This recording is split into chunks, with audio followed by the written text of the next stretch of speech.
chers Sénégalais, chers militants, responsables de la synergie pour un développement durable, S2D Yonou Natangé, chers responsables de mouvements et partis alliés,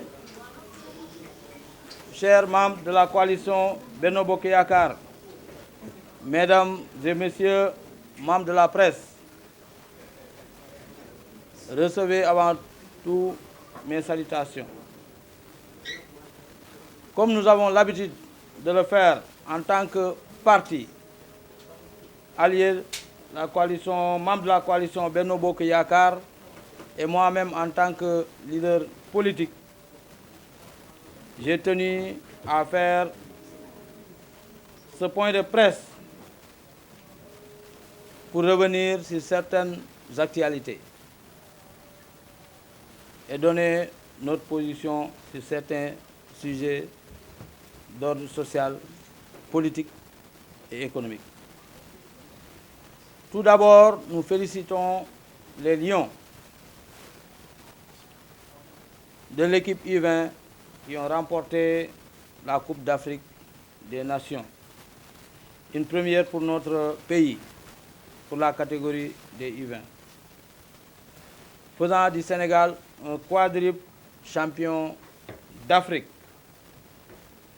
Cela est dû, bien entendu, à la qualité de l'encadrement technique, mais aussi aux importants moyens et l'accompagnement de l'État du Sénégal. Et à sa tête, son Excellence le Président de la République, Macky Sall. En ce qui concerne la récente tournée économique du chef de l'État dans la région de Sédhiou, il est important pour nous de le féliciter, de le remercier vivement pour les importants moyens qu'il a eu à dégager pour la réalisation de très grands projets. 400 milliards de francs CFA d'investissements prévus et déclinés à travers 19 mesures qui vont considérablement améliorer les conditions de vie des populations et parachever le processus de désenclavement intégral de la région et assurer une meilleure connectivité des différents départements de la région de Sédhiou. Quiconque connaît la région de Sédhiou avant Macky Sall, et maintenant nous savons que son Excellence le Président de la République, Macky Sall, a du mérite. Parlant des réalisations, tout Sédhiou remercie son Excellence le Président de la République, Macky Sall, puisque les réalisations citées ci-dessus constituent de vieilles doléances des populations qui n'étaient jusque-là pas satisfaites. Vous avez tous suivi l'inauguration de l'hôpital Amadou Tidiane Ba de Sédhiou, une toute première pour la région de Sédhiou. Aussi celle du pont de Marsassoum. Nous savons tous que le Diassing et ainsi que la population de la région de Sédhiou vraiment souffrait pour la traversée de Marsassoum. Le centre de formation en foresterie de Bunkiling, ainsi que les différents chantiers lancés qui confortent à suffisance l'attention particulière accordée à la région de Sédhiou dans la définition des projets prioritaires de l'État du Sénégal. Il en est de même pour le département de Goudomp. Son Excellence le Président de la République, Macky Sall, a fait le lancement des travaux de la boucle d'Ipakao, mais également Promoville dans la capitale départementale de Goudomp, à Goudomp commune, mais également le lancement des travaux du centre de la Maison de la Jeunesse et de la Citoyenneté dans le département de Goudomp, plus précisément dans la commune de Goudomp.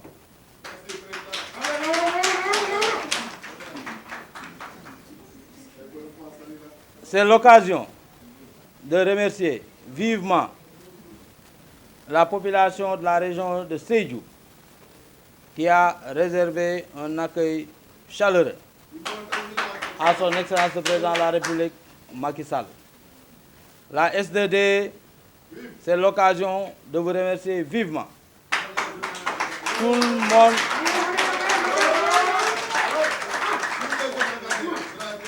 Tout le monde a vu la mobilisation exceptionnelle.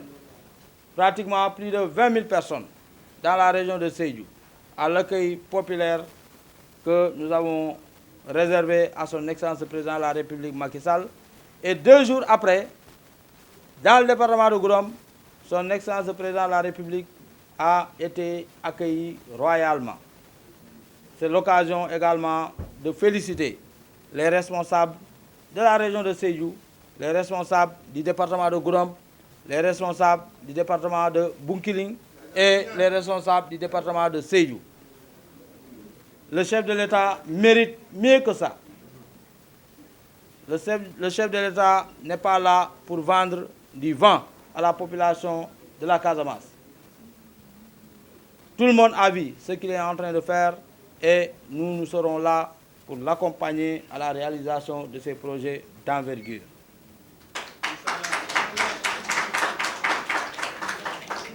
S'agissant de l'actualité politique, force est de constater qu'une poignée de leaders politiques non patriotes veut prendre tout un pays en otage et saboter la bonne marche habituelle de nos institutions. Leur projet, ce n'est plus simplement de s'opposer, tel que le prévoient nos lois, mais d'empêcher un président de la République qui a été élu de manière légitime par la majorité de la population sénégalaise à gouverner correctement. Mais il faut qu'ils comprennent que le Sénégal n'appartient qu'aux Sénégalais. Le Sénégal n'appartient pas aux non-patriotes. Et force va rester à la loi, qu'ils se le tiennent pour dit. Nous n'allons pas accepter que malgré que le chef de l'État, son Excellence le Président de la République Macky Sall,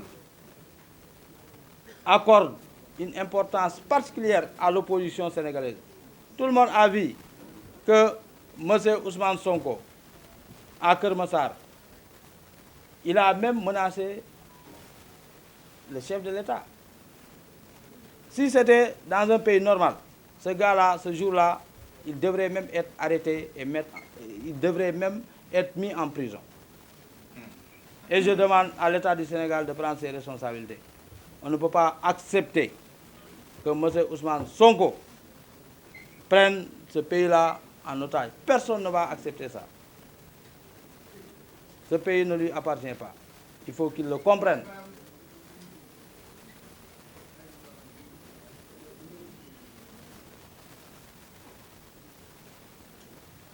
Tout le monde sait que le Sénégal est un pays de démocratie majeure.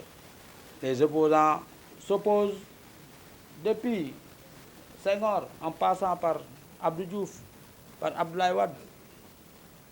Il y a toujours eu une forte opposition, mais pas de la manière dont le non-patriote Ousmane Sonko essaie de faire au Sénégal.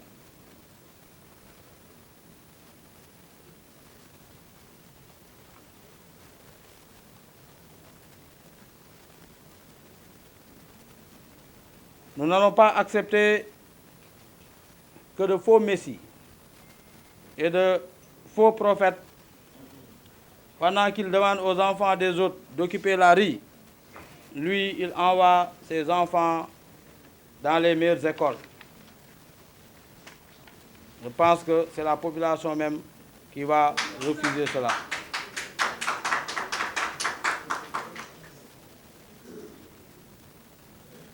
Il faut être aveugle pour ne pas voir que nous sommes en face d'une opposition, d'une partie de l'opposition qui est irresponsable. Je veux nommer M. Ousmane Sonko et ses compagnons. Il faut manquer de sérieux, manquer de confiance en son discours pour vouloir tous les jours que Dieu fait faire des lives à tout moment. Ça va nous servir à quoi? faire des lives à 8 heures, faire des lives à 9 heures, faire des lives à 18 heures, pour absolument ne rien dire. Ça va servir quoi à la population du Sénégal?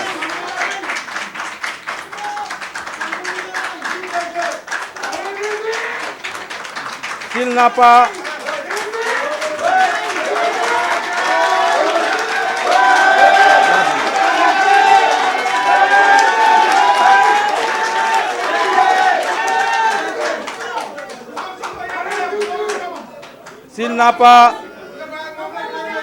S'il n'a pas de travail à faire, nous autres, nous avons des obligations.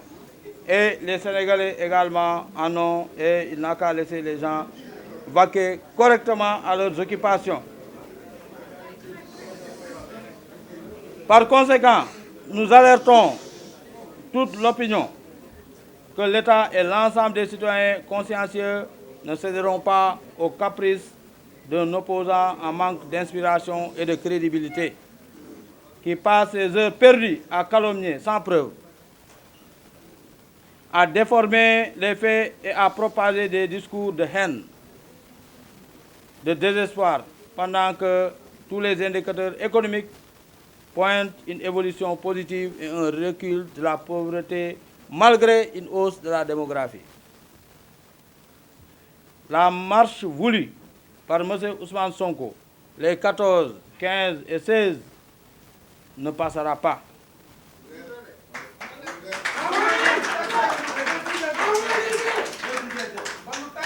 Il faut qu'on soit sérieux. Il faut qu'on soit sérieux. Dans aucun pays du monde, sans aucune crise grave et palpable, on ne peut concevoir de telle façon de faire de la politique ou de s'opposer. Nous invitons en tous les cas l'État à prendre toutes ses responsabilités et à garantir aux citoyens leur droit d'aller et de revenir, de vaquer à leurs occupations sans aucune gêne. Moi, je pense que l'État du Sénégal doit même arrêter Ousmane Sonko. C'est ce qui est normal. Parce que quelqu'un qui n'est là que pour vraiment appeler les gens à la violence, à l'insurrection, à la haine, je pense que ce dernier n'a pas sa place dans la rue. Ce que M. Ousmane Sonko devrait faire, s'il est vraiment sérieux, c'est d'aller répondre à la justice. C'est lui qui avait dit qu'il a toutes les preuves par devers lui, n'est-ce pas? Maintenant, on appelle à un procès, il a la possibilité de montrer des preuves, il appelle les jeunes dans la rue. Je pense qu'il n'a absolument aucune preuve. Il ne pense qu'à lui-même. Il ne pense qu'à ses désirs personnels. Lorsqu'il partait dans des salons de massage nuitamment, il n'a pas demandé la permission ni au président de la République Macky Sall, ni à ses deux épouses, encore moins à ses militants. Donc il doit le comprendre. Lorsqu'il accusait également le ministre Mame Mbaye, je pense que c'est lui-même qui avait pris ses responsabilités. N'est-ce pas? Donc, s'il a des preuves, il n'a qu'à aller les montrer lors du procès. C'est important. Quelqu'un qui menace la vie du président de la République et qui rentre chez lui, dormir avec sa famille, ne peut pas raconter qu'on veut attenter à sa vie en plein jour à Dakar. C'est lui qui disait que le jour du procès, lorsqu'il rentrait, il y avait pratiquement des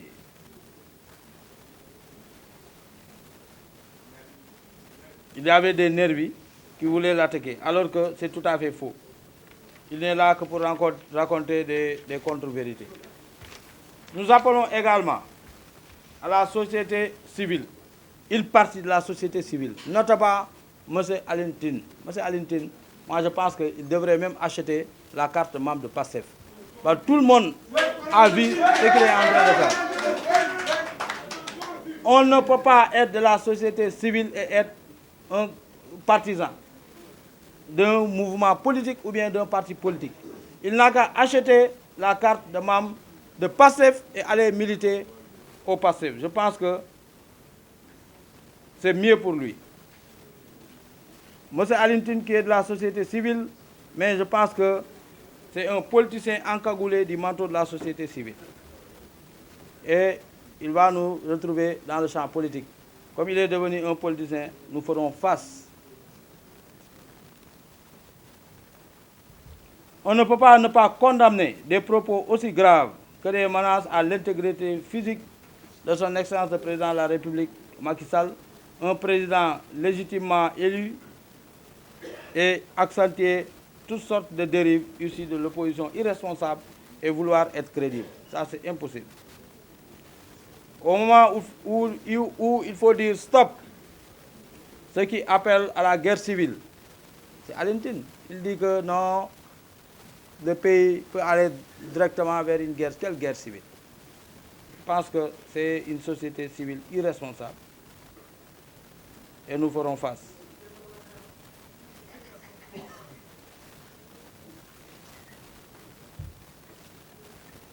À nos amis journalistes, nous les invitons à éviter certains propos légers et dangereux. Je pense qu'il y a des journalistes crédibles, mais il y en a d'autres également, vraiment, qui ne sont là que pour faire de la diversion. Et c'est ça la réalité. On s'est levé un jour ici, on a dit que 24 milliards sous les eaux à l'aéroport de Saint-Louis, alors que c'est totalement faux. Un journaliste, avant de donner des informations, il faut faire ce qu'on appelle une confrontation, un recoupement, n'est-ce pas? Et des fois, c'est...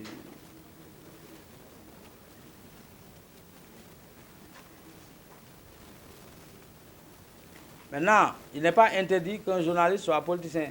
C'est le cas de Pape Djibril Fall. Mais il a assumé, il a pris ses responsabilités et il est devenu un homme politique. Nous ne sommes pas du même bord, nous ne sommes pas du même camp. Mais dans ce cas, si nous devons l'attaquer, nous allons l'attaquer de manière frontale. Mais on ne peut pas nous cacher devant nos organes de presse pour vouloir attaquer à tout va l'État du Sénégal. Je vous remercie de votre aimable attention.